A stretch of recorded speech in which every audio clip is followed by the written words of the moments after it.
Hi! Welcome to my vlog! Ang i-review ko for today is Enfamil A+ versus Non-Opti-Pro na pang 0 to 6 months old. Magbe-base ako sa nutrition facts nila na per 100 grams of powder. Mahalagang paalala, breast milk is the best milk for babies. Simulan na natin sa energy, fat, linoleic acid, linolenic acid, DHA, ARA, lamang Enfamil. Sa carbohydrates, fructooligosaccharides and 2-fucosyl-lactose, lamang Enfamil. Samantalang lamang naman ng NAN sa protein. Lamang ang Enfamil sa macronutrients. Sa vitamin B2, folic acid, lamang ang Enfamil.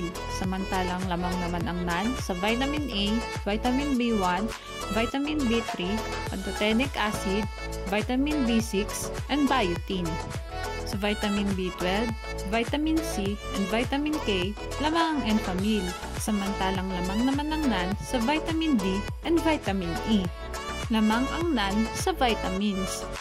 Proceed naman tayo sa minerals. Sa chloride, copper, iodine, and manganese, lamang ang Enfamil.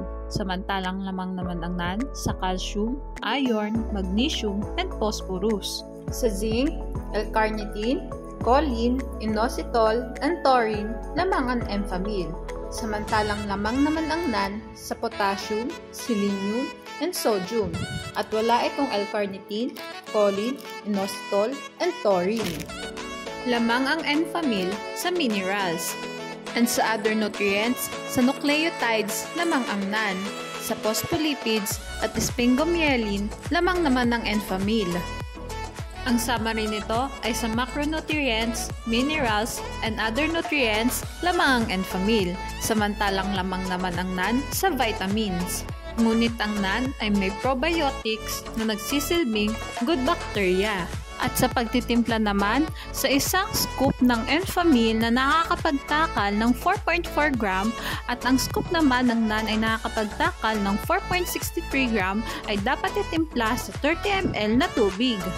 At sa price naman, makikita natin na ang 2.3 kg ng Enfamil A+ ay nagkakahalaga ng 3,740 at ang 2.4 kg naman ng NAN ay nagkakahalaga ng 3,300. Lumalabas nga na mas mahal ang Enfamil kaysa NAN.